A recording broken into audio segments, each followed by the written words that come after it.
Hello and welcome to this month's version of the Parents Know webinar series. I'm Dr. Rebecca Jackson. I'm Chief Programs Officer for Brain Balance and your host of this webinar series. And today I have a very special guest.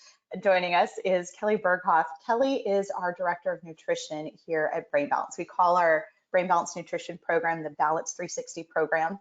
But Kelly is not only a colleague of mine, but she is also a mom of two boys. So she gets it, she lives it. She's a soccer mom who's on the go. And we're here today to have a conversation around feeding our kids. We know that food has an impact on the brain as well as on the developing body, but we also know feeding kids is hard.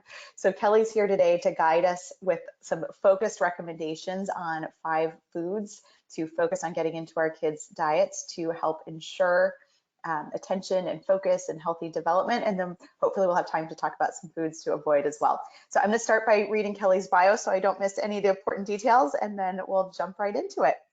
So Kelly Berhoff is a registered dietitian and Brain Balance Director of Nutrition. She's been a dietitian with over 20 years of experience working with both kids and adults to optimize physical, cognitive, and brain health through nutrition. She also has her master's degree in healthcare leadership and has been leading nutritional teams for well over a decade. As the mom of 2 school-age boys, she knows the importance of healthy eating while maintaining a busy, active lifestyle. Kelly lives in Charlotte, North Carolina with her husband, 2 boys, and their 2 golden retrievers. Kelly, thank you for making time for us here today. Thank you for having me. Happy to be here. You know, when it comes to eating and feeding kids, years ago, my kids were little, I said to my husband, if feeding kids weren't so much work, I'd want to have more, but we stopped it too because I cared about what my kids ate and I felt like it was just stressful and it was just a ton of work. And I have to admit, I was the parent that I've always been interested and passionate about nutrition. So I was, very particular about how I fed my kids when they were little. And if my young mom self saw how my kids ate now, young me would be absolutely horrified. I feel like my kids ate so much healthier when they were 2, when I could control what I was putting in front of them and knew how to get them to eat it. And now that my kids are 14 and 16 and on the go and one has their driver's license, I feel like all bets are off. So hopefully talking today, you can help to recenter me as well as the other parents out there on what we need to prioritize in helping our kids. Yeah, absolutely. I went through the same thing when I had my first son. He was all about exploring foods when he was a toddler, and his favorite thing to eat was clams and linguine. I thought, wow, I've done such a great job, really expanding my kid eating all of these nutritious foods and different foods. And then I had my second one who grounded me into shakes. This kid is motivated by sugar. And so, still today, to this day, that's what he gravitates towards. And it's a constant challenge. Yeah. Especially the older they get, because they have the ability, just like you said, to go seek out these foods on their own. Yeah, well, I hit a point of packing my kids' lunches where, I was packing these really healthy lunches. I'd pack them the night before in the cute little bento box. So there would be the fruit and the vegetable and the protein and all the things. And then I was realizing the lunchbox was coming back home full every day. And so they were going to school and the school has a vending machine, not helpful, or they were swapping snacks with friends. And so finally we hit this moment of, okay, I'm done packing the food, throwing it away, spending money on it. And so we started doing it together. So the kids and I would go to the grocery store together and I'd have the checklist of, you've got to check those boxes, but I'm going to let you choose what your protein is. You choose what your fruit is. But I'm going to start off topic, but I think it's such an important piece. You brought up your youngest son and sugar.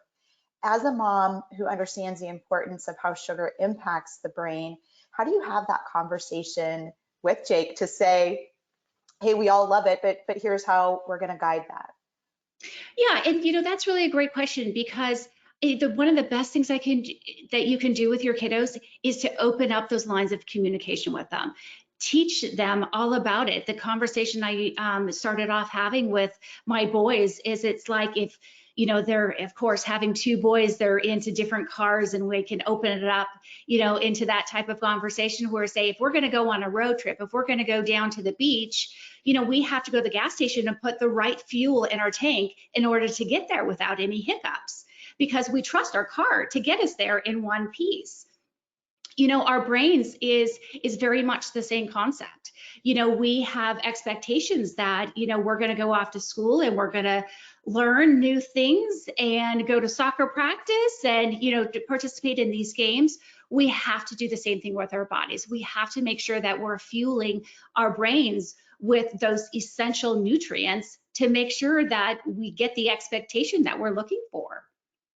Yeah, I mean, you can have a beautiful Ferrari, but if it has no gas or the wrong gas, it's going to sit there and be beautiful, but not be functional. Yep. And that's, for me with the kids, it's kind of full of dirt and sand, with the rest, and expect the same outcome. Yeah, and for me, it's finding that balance of, I don't want to say that sugar's bad. I mean, it is bad, but I don't want to turn it into something where my kids are feeling like they have to sneak it or hide it, but giving that message of fuel first.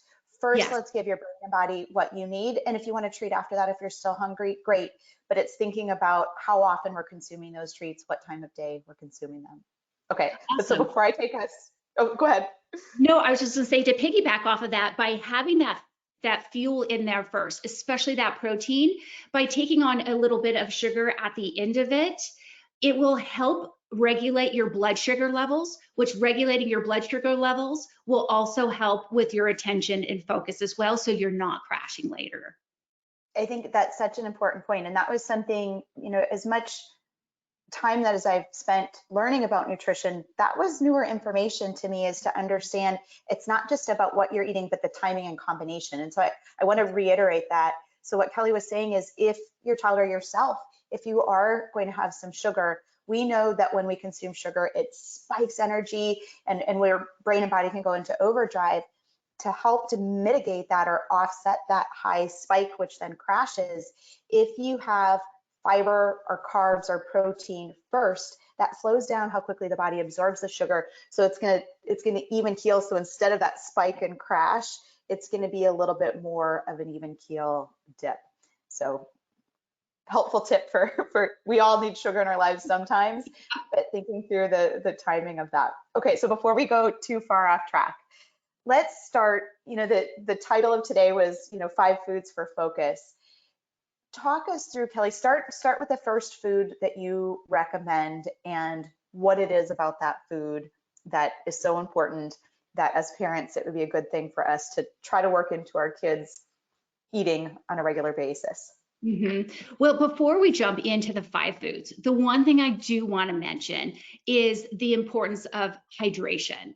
I cannot stress that enough. We can be taking in all the nutrients that our bodies need for attention and focus. If we're dehydrated, our bodies are going to know it, and we're going to lack that attention and focus. And we're going to have more that foggy brain and feel more fatigued throughout the day.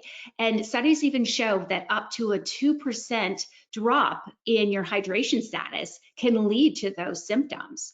So that's going to be so important. And furthermore, our brains do not hold on to water, and our bodies are consistently expending water throughout the day, through our general body functions. So we have to consistently be taking in water throughout the day so we stay hydrated, especially for that level of attention and focus and clarity.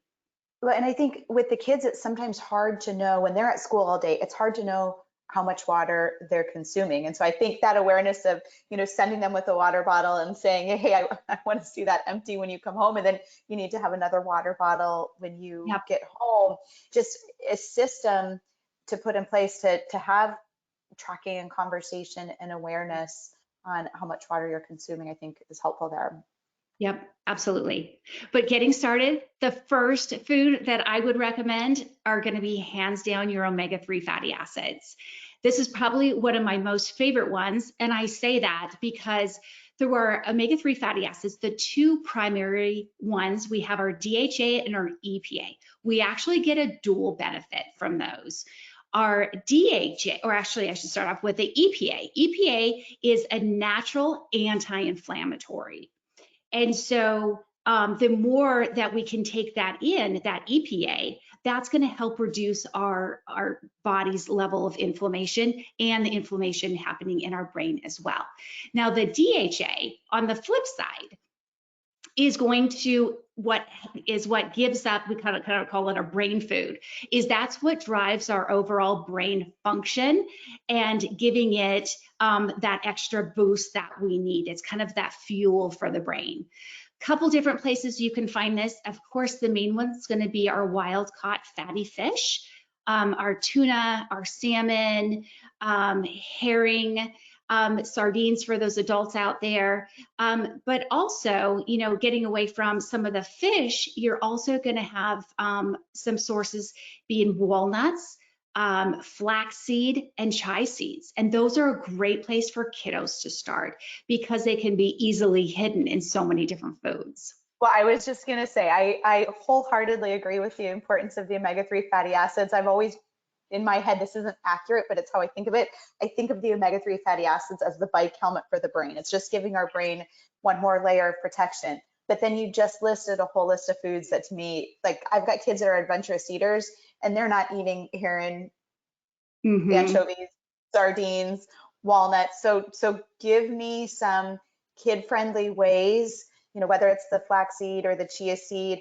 And, you know, maybe for parents on the call today that maybe haven't purchased flaxseed or chia seed before, will you describe where would you find those in the grocery store? What do they look like? And what are some ways to sneak those into foods that kids do eat so that our kids can benefit and our brains can benefit from those nutrients?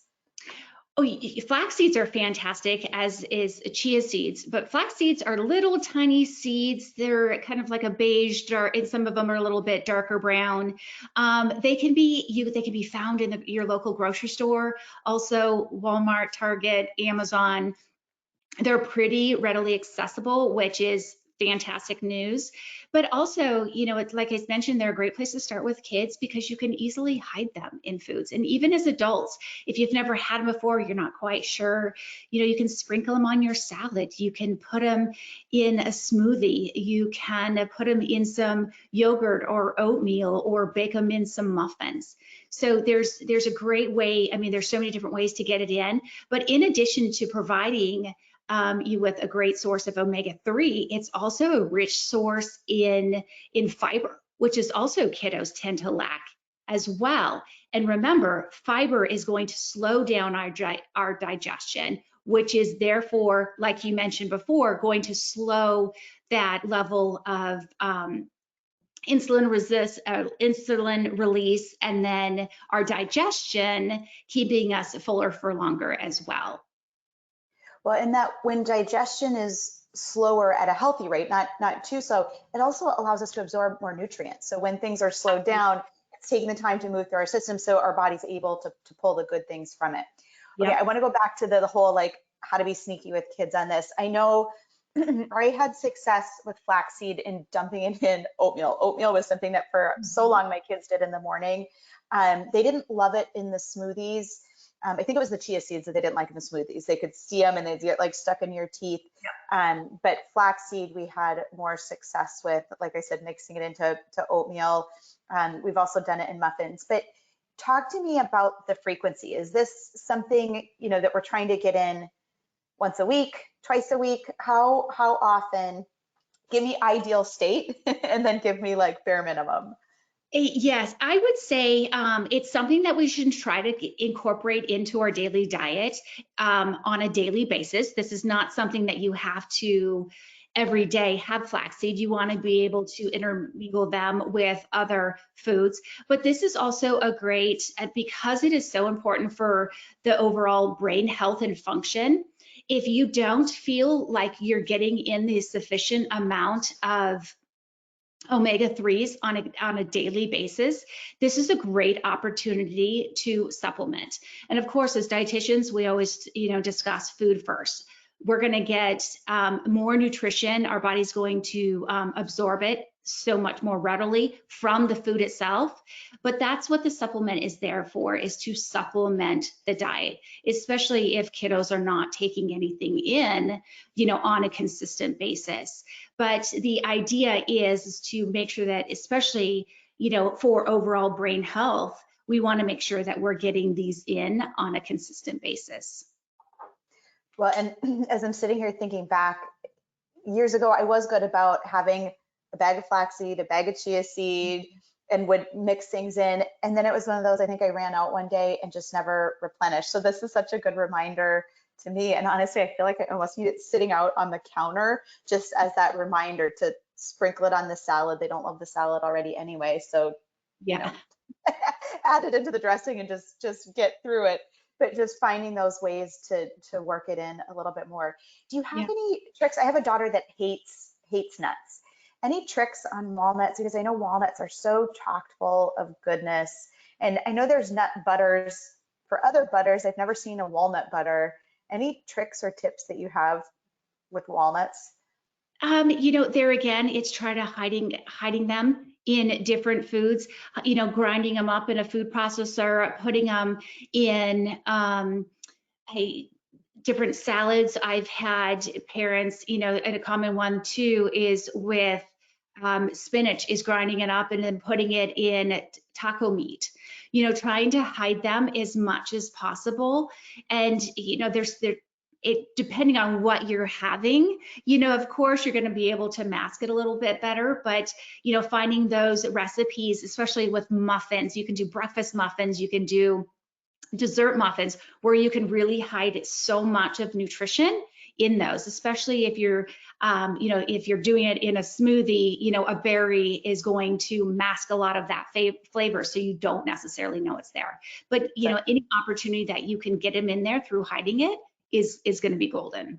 Well, and I love the suggestion on the walnuts to grind it up in the food processor, because I know so often for kids with nuts, it's not even the taste, it's the texture. So where it's, crunchy and hard. And so if you're able to change that texture, maybe you can get sneaky that way. Okay, so far we've got the importance of hydration and omega-3s.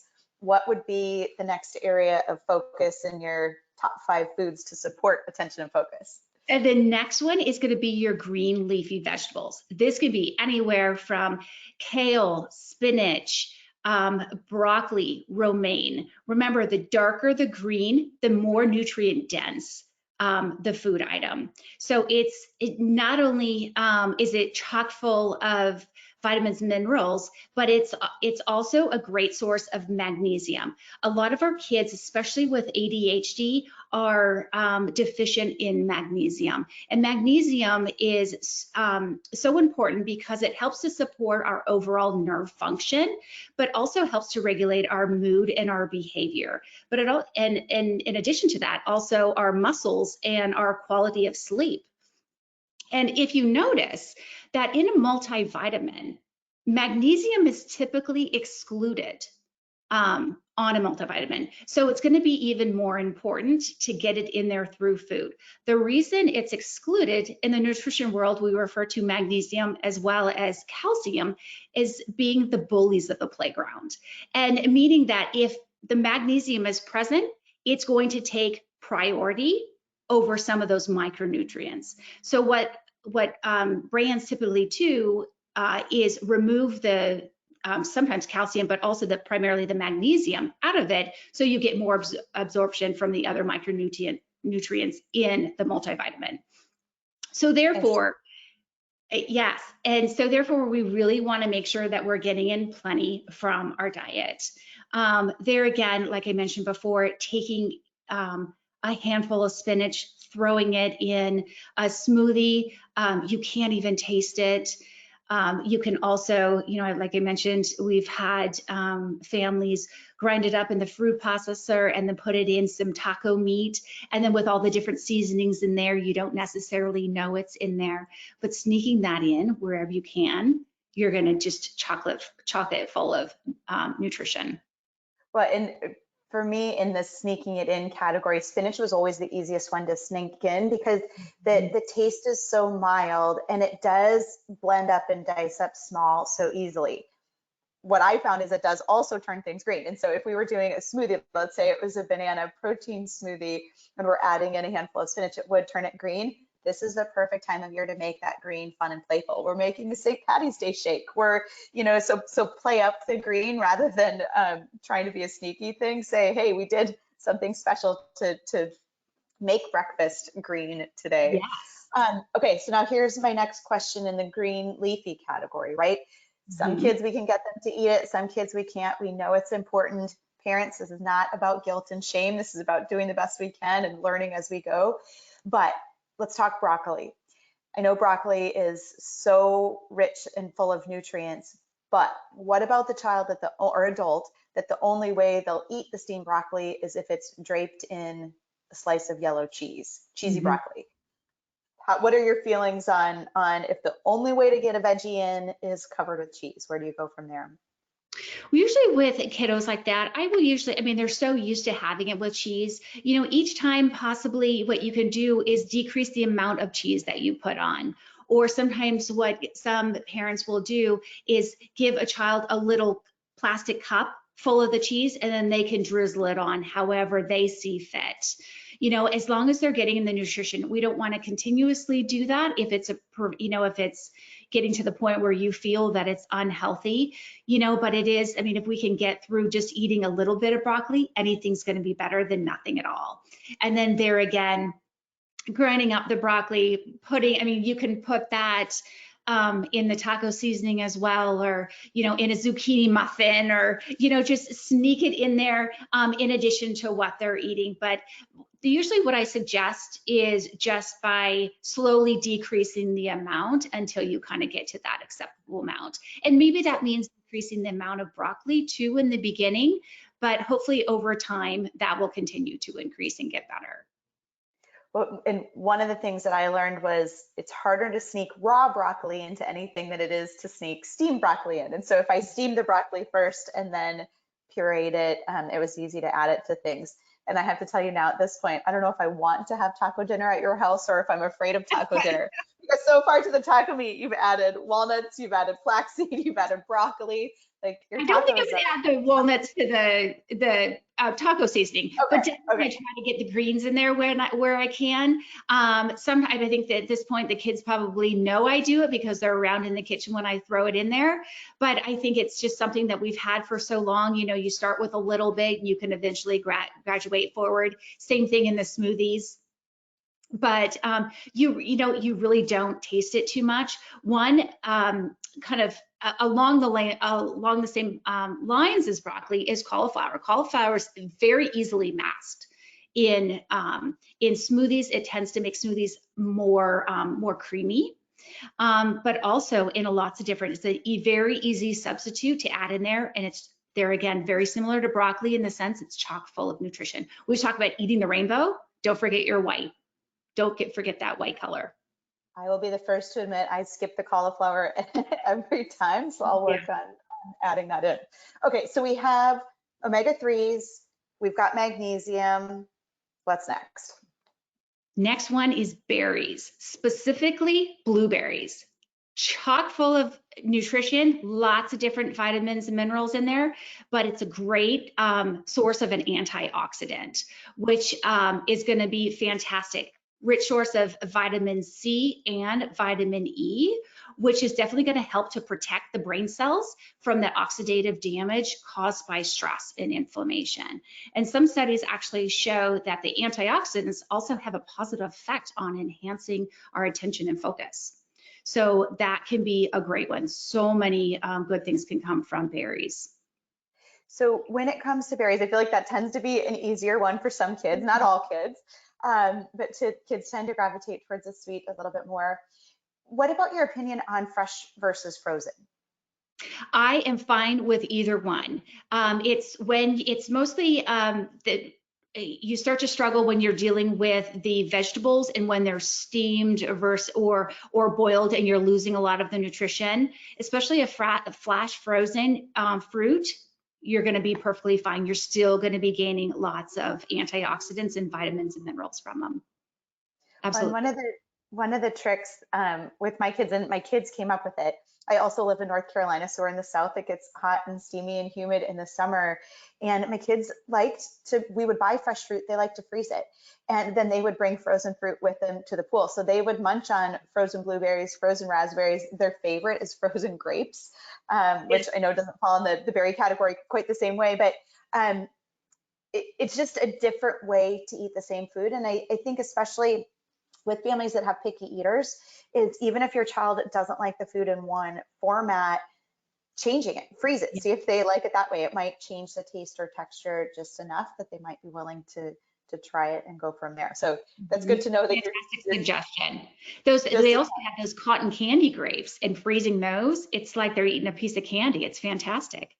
When we go to Trader Joe's, my kids beeline over into the grapes to see if they have the cotton candy grapes. They're the big and they're sweet, so they're good. Okay, and so will you talk a little bit more about antioxidants? I feel like that's a word that we hear all the time. You mentioned it briefly, but talk to us a little bit about the importance of antioxidants and how they help us at every age.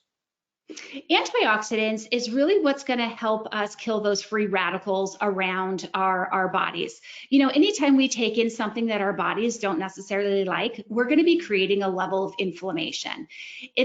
Over a period of time, that inflammation, when it will naturally ebb and flow, but over a period of time, that inflammation will turn into what's known as systematic inflammation. And if that maintains, it can turn into neuroinflammation. And, if we think of inflammation, like if we fall and we scrape our knee, it hurts around that area. It may get a little red or puffy. Or if we have inflammation in our throat, we feel it. We have that sore throat or even possibly strep. When we have inflammation in our brains, we don't necessarily have those nerve endings to tell us that there's inflammation going on in there.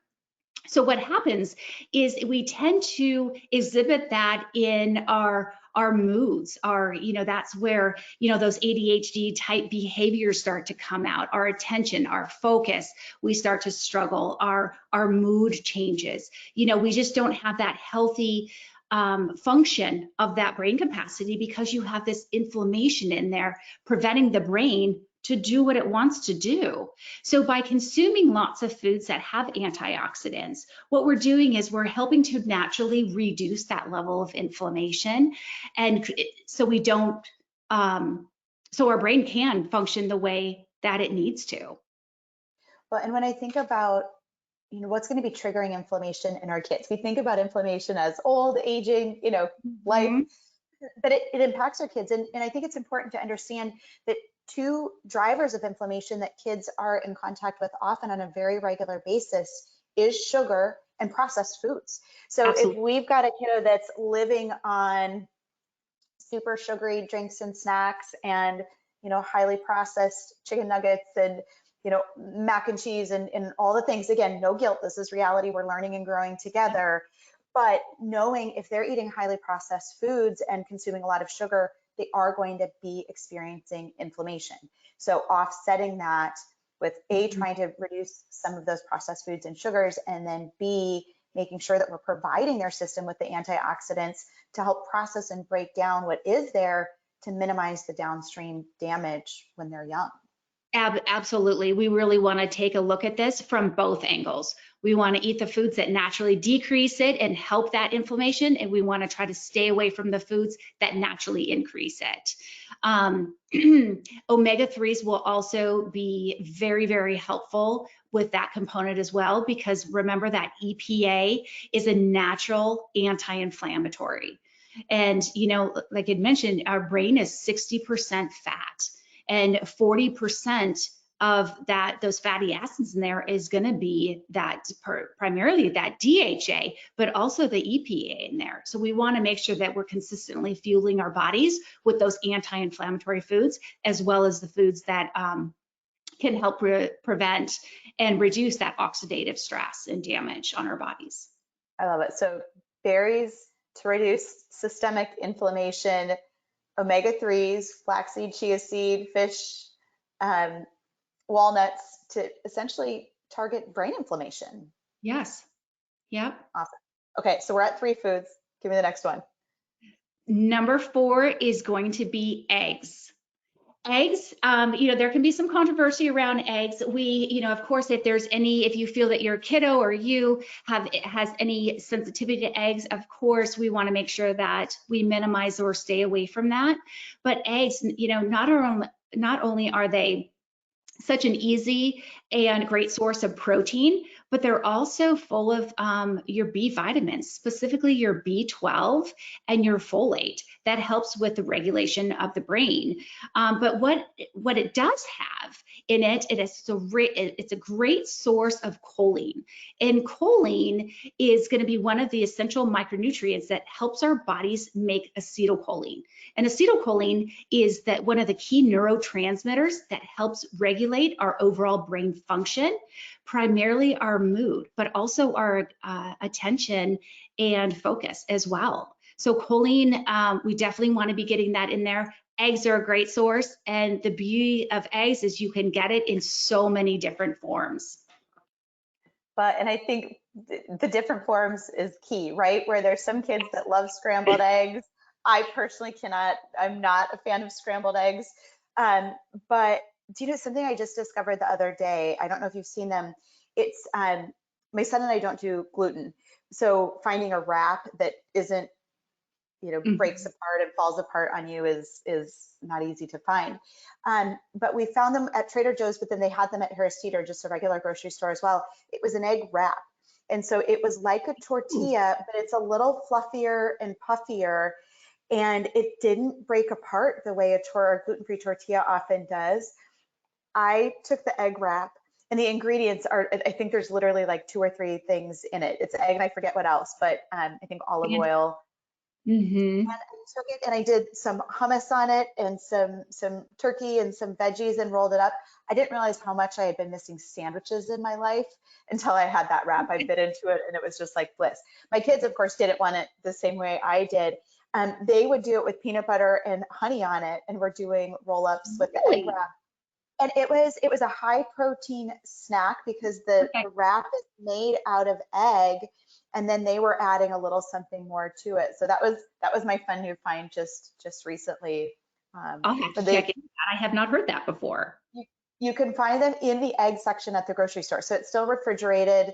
So it was by where the eggs are, and it comes just like tortillas do. So give them a try. Let me know what you think. Good find.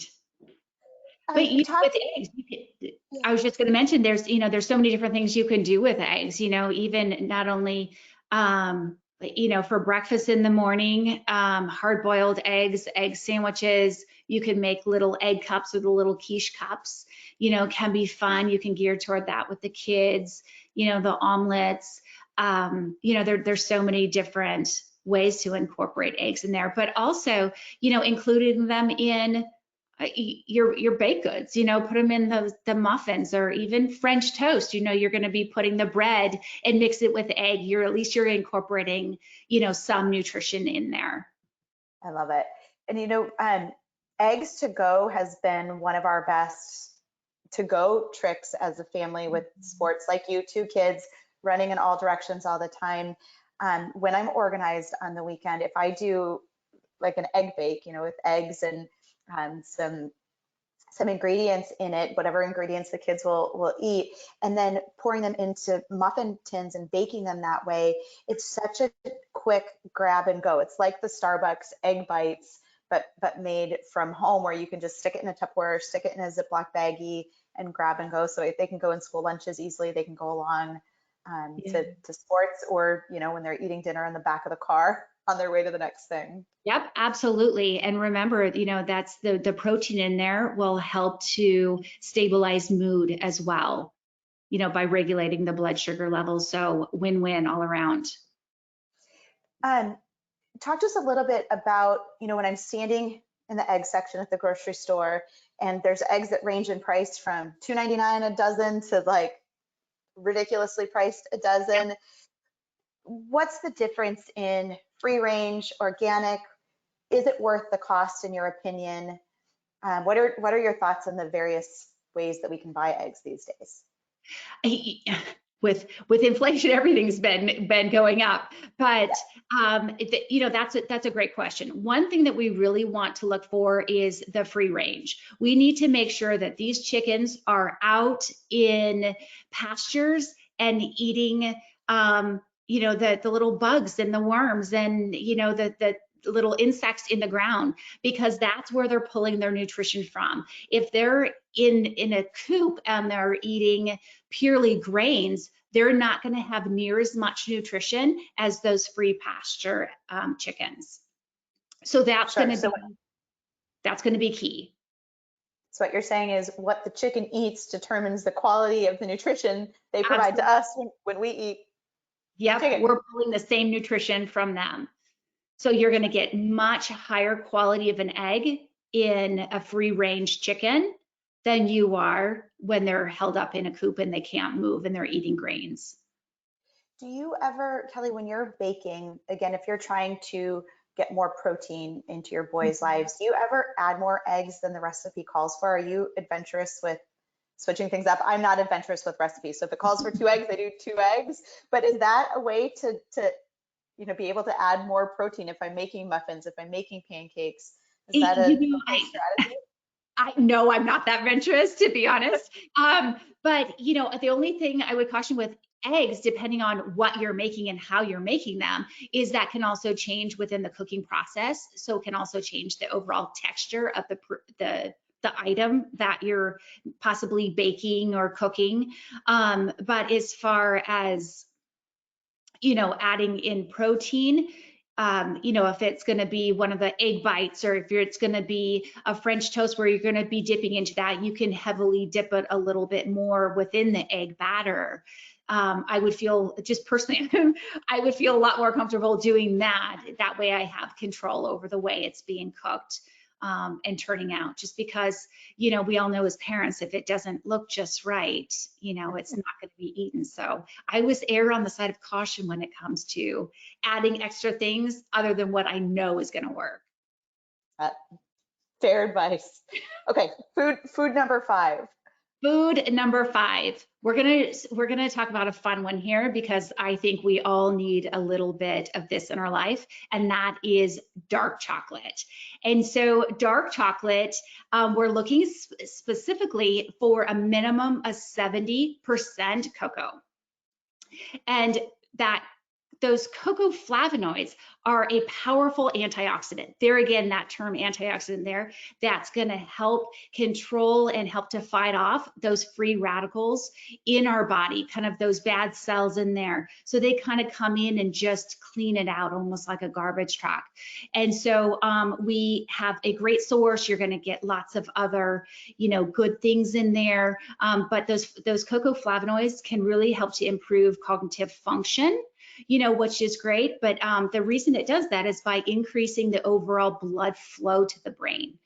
And studies actually show too that the dark chocolate not only improves our brain function, but also memory and mood as well, which I don't know that any of us are all that surprised by. So I will eat dark chocolate all day long, especially if there's like a side of almonds or raspberries. I love those paired together. My kids, not so much. So give us some dark chocolate tips to get the kids away from the milk chocolate and into a dessert that has a benefit. Yes, you know what, there again, I would start off slowly. You know, maybe the first time, you know, get the kids in the kitchen. That's one of the best ways to incorporate them in there. You know, do a fun little fondue party, you know, some Friday or Saturday evening with their friends, and they can explore different options. You know, do some chocolate covered strawberries or bananas, and, you know, or other berries in there, walnuts. You know, you can really explore different options with it and see what works best, you know, for them. Have them play around with it and get creative. But I would usually start off by maybe half milk chocolate and half dark, and then as you continue to make it, slowly back off on the milk chocolate, so they have an opportunity for their taste buds to slowly adjust over, because it is a very different taste, primarily because the amount of sugar or lack thereof in it.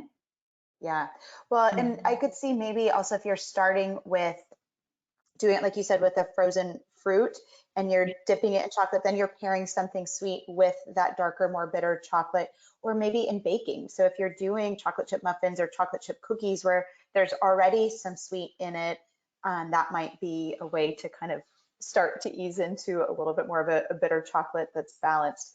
And my kids made the biggest mess in the kitchen just recently. But so there's a snack at the grocery store that, you know, they love to tell me how healthy it is. The brand is called True Foods, I think.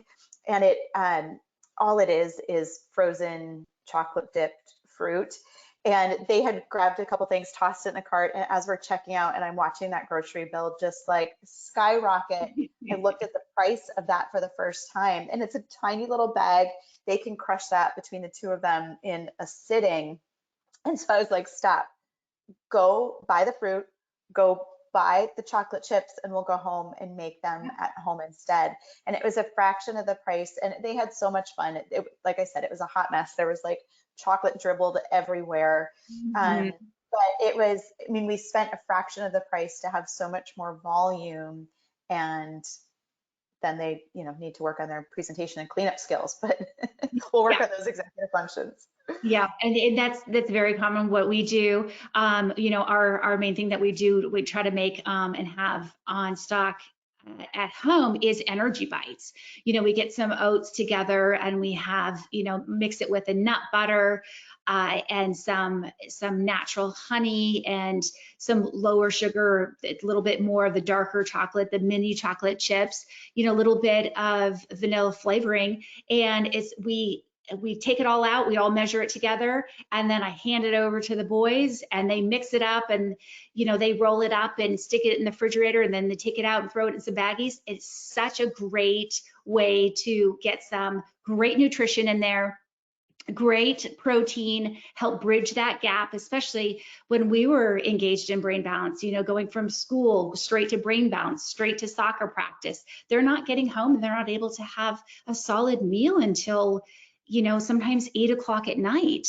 And, you know, by having that protein in there, you know, help fueling that brain and regulating those blood sugars, it will do wonders for attention and focus long term. Well, and I think what you just said is so important, is what we eat supports our brain health and brain function. Absolutely. But at the same time, if there's gaps in development, what we eat gives us the building blocks for development. So we need healthy nutrients and the variety of nutrients to support healthy development going forward, but we can't close developmental gaps with food. So that's where we need to step in. So to help mature the brain and optimize brain health. But I think it's so important for us to understand at every age, we are either having an opportunity to support our brain health and functions, or if we're doing the opposite, if we're eating the highly processed foods, tons of sugar, that it can actually minimize and take away from current developmental levels and function. So it can take a challenging situation and make it even harder. I want to make sure that we save some time at the end for questions. So if you have questions as you're listening to Kelly's advice and information, insights that she can provide to help your family, please feel free to type those in. We'll take a few questions at the end. But Kelly, I know, so we talked about, if I were to recap for you, an ideal eating day might be eggs in the morning with a side of blueberries. We might have some leafy greens mixed in throughout the day, some flax seeds, some chia seed, maybe we snuck them into a smoothie, but making sure that we're getting protein, and eggs is a great source of protein, that we're getting omega-3 fatty acids to help protect the brain, that we're getting antioxidants to offset the damage and chaos that life does to the body. And then dark chocolate for more antioxidants and to support cognitive function. So those are the foods that are good. Give me a few examples. And water, hydrate all day long. As I am a big fan of hydration. That's the key one. But give me a few examples. Let's say you're on a road trip with your boys, you stop at a gas station, everybody's hungry, but you know you're about to go on a museum tour or sit down with friends and family at a nice dinner. What are your, like, hey, and what just don't you want the boys to eat? What do you want them to avoid and why? Give us a couple examples of foods to avoid. Absolutely. And, I wanted to first piggyback on what you were mentioning before. What we eat, and plenty of studies support this, go to show, there's such a strong connection between our brain and our gut. And everything that we put or don't put into our body will dictate the way we think, the way we feel, the way we act. So we have to choose wisely, and going back to the point that we've made earlier too, it's staying away from the foods that increase inflammation and then continue to eat more foods that naturally decrease inflammation, and taking a look at it from both angles. Now, a couple of the things that we want to definitely stay away from that are hands down major drivers of inflammation. First and foremost is going to be your refined sugars. That's the added sugar that has been placed in our foods. Unfortunately, we call it the standard American diet. Acronym is our SAD diet. It really is sad because sugar is found everywhere. It's in our breads, our granola bars, in our snack packs. It's in so many places. So one of the biggest things that we can do to help reduce and minimize that level of inflammation is to minimize the amount of added sugars that we're taking in. That's going to be a game changer. And we recommend no more than 20 grams of an added sugar per day. And that's for a child. An adult recommendation for a female is no more than 24 grams. And so that not that much more than a child. And then the guideline for an adult male is 36. So they get a little bit more. But keep in mind too, when we go and, we go out to dinner with our kids, and, many parents will let them have, root beer or Sprite, something that doesn't naturally contain the caffeine. We're doubling our level of added sugar. And so, and then of course, and then you're dealing with the free refills on top of that, or, like in your example, going to the gas station and filling up with a soda. So one of the main things that I focus on with our families, especially when you have possibly some issues with, your cognitive challenges, attention, focus, that foggy brain, any type of clarity, is minimizing added sugars. Another thing you want to stay away from is going to be, of course, your processed foods, or then the ultra processed foods, the Cheez-Its, the chips, the crackers. You want to try to stay away from that, or, McDonald's out there. You want to minimize that as much as possible. There again, that will elevate your inflammation levels in a heartbeat. And it doesn't take much, because it's just our bodies don't like it. It's throwing that sand and dirt back into that car, and you're expecting the same result. You're not going to get it. So that's a big one as well. We want to try to stay away from any type of preservatives, in our foods that are commonly found, in when we eat out. Your nitrates. Make sure that if you're packing sandwiches for your kiddos at school, that you're doing nitrate-free meats, the uncured bacon in the mornings, making sure they're free of the nitrates and the nitrites. Another thing that you can do too is minimize the amount of artificial dyes. We want to, completely minimize, eliminate the amount of artificial dyes. There's so much research that shows the impact, of not just the brain, but the overall health of the individual. And it doesn't necessarily, artificial dyes, the studies show that they don't necessarily cause ADHD type symptoms, but for those individuals who do have cognitive challenges, it will further exacerbate those symptoms.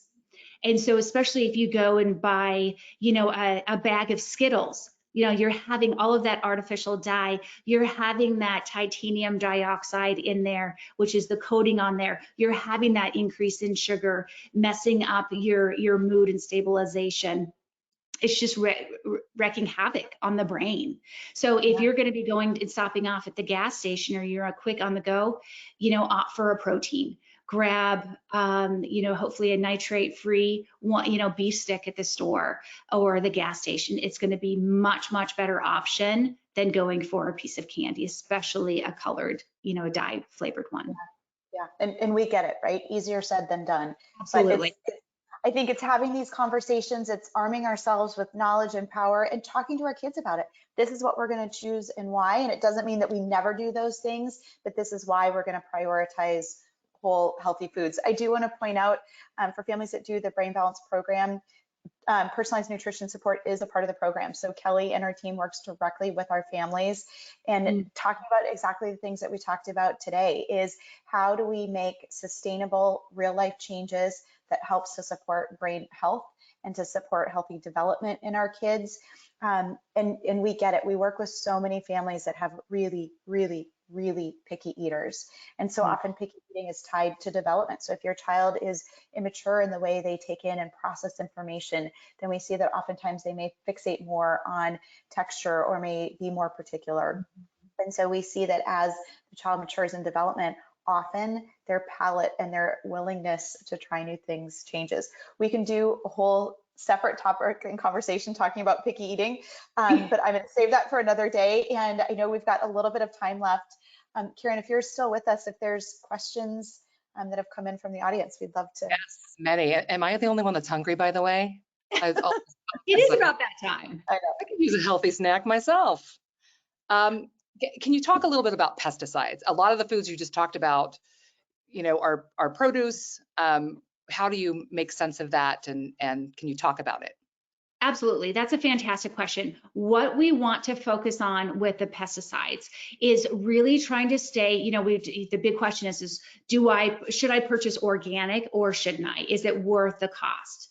And really what we want to do is focus on the foods that that don't have I guess for lack of a better word, it's like a shield around them, a rind. So a banana, you don't need to purchase, it's a protective barrier on the outside. So there's no need to purchase those in an organic form because the pesticides, there's a lesser chance of them seeping in deeper. Now, if you look at your berries, for an example, they don't have that protective barrier on the outside. And so in which case, what I will often do is just get a bowl full of warm water. You can have, sometimes at Trader Joe's, I usually get some food wash on there, sprinkle that in. You can do some baking soda, a tad bit of vinegar, and let them soak for 5-10 minutes. And what that's gonna do is that's gonna pull off, kind of those bugs, that residue, the pesticides out of there. It is amazing. Every time I go to do this, and I've done it a million times, it blows me away with how much junk there is at the bottom of it. And then just rinse them off and you're good to go. But the oranges or anything that has a rind, Makes sense. no need to go organic on those. Great. What about wild caught versus farmed raised? Huge. Speak to it.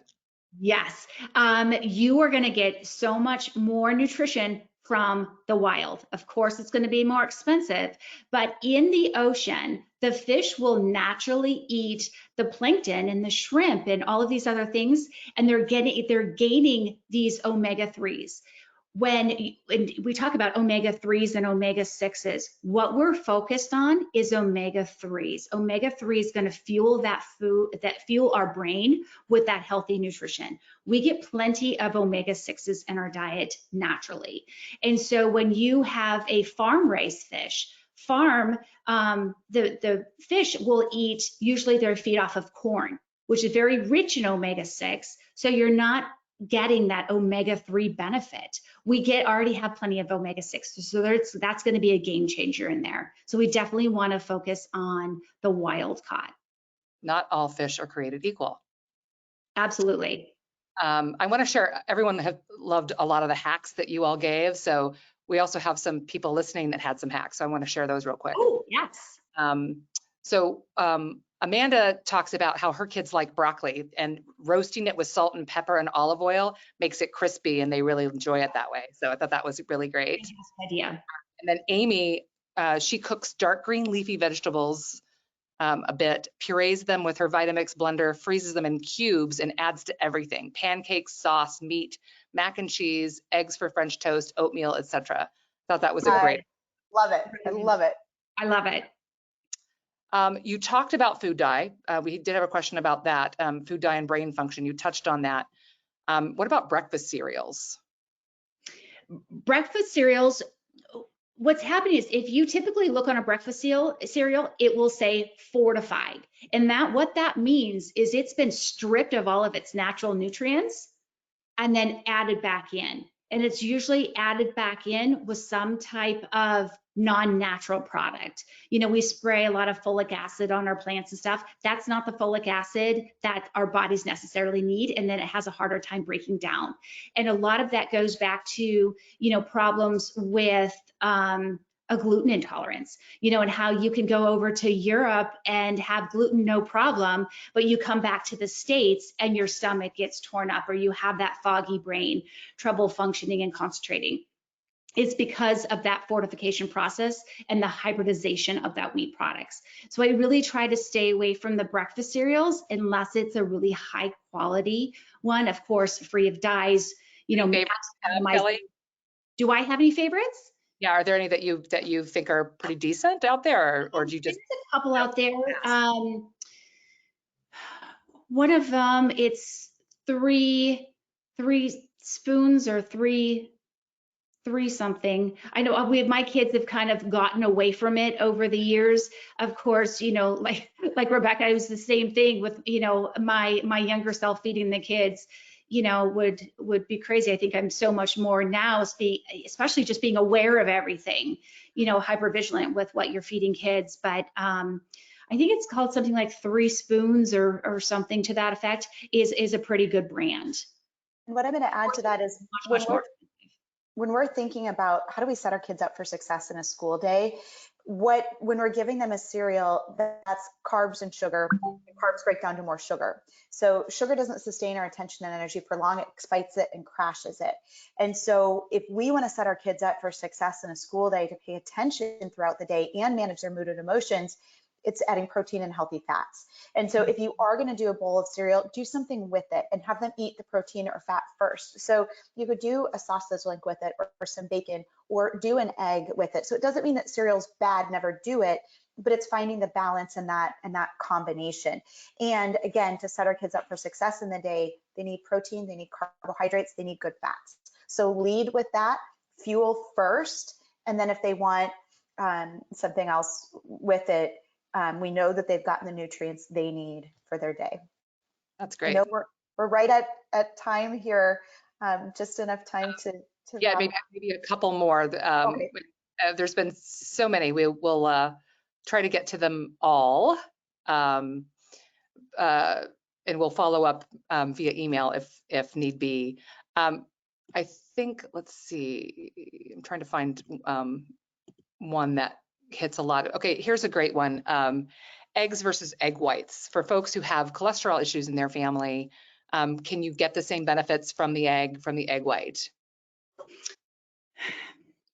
You know, it's hard for me to say without knowing the individual's extent of high cholesterol. You know, there's some controversy with, you know, whether or not they're obtaining the true cholesterol from the egg and whether or not that's paying a huge impact on their cholesterol levels. If that's the case, I would keep it to a minimum, but you're going to get the choline, you know, that's what helps our bodies to make that acetylcholine, which is that key neurotransmitter that regulates our mood.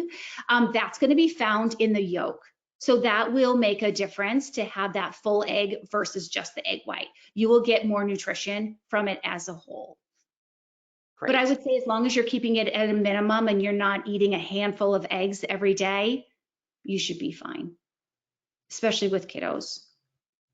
Great. Well, lots of great comments. Thanks for sharing, everyone. Kelly, thank you for being with us. Rebecca, why don't you wrap us up? Thank you, everybody, once again for joining.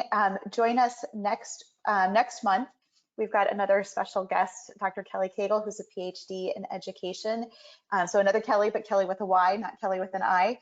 And Kelly is really an expert on really thinking about education in the home, and as parents, how we can support our kids' education and education journey through supporting our kids in their learning process. So we look forward to another conversation. As always, thanks for tuning in. Let us know questions, ideas, thoughts, if there's topics that you'd love for us to cover. Thank you. Thanks, everyone.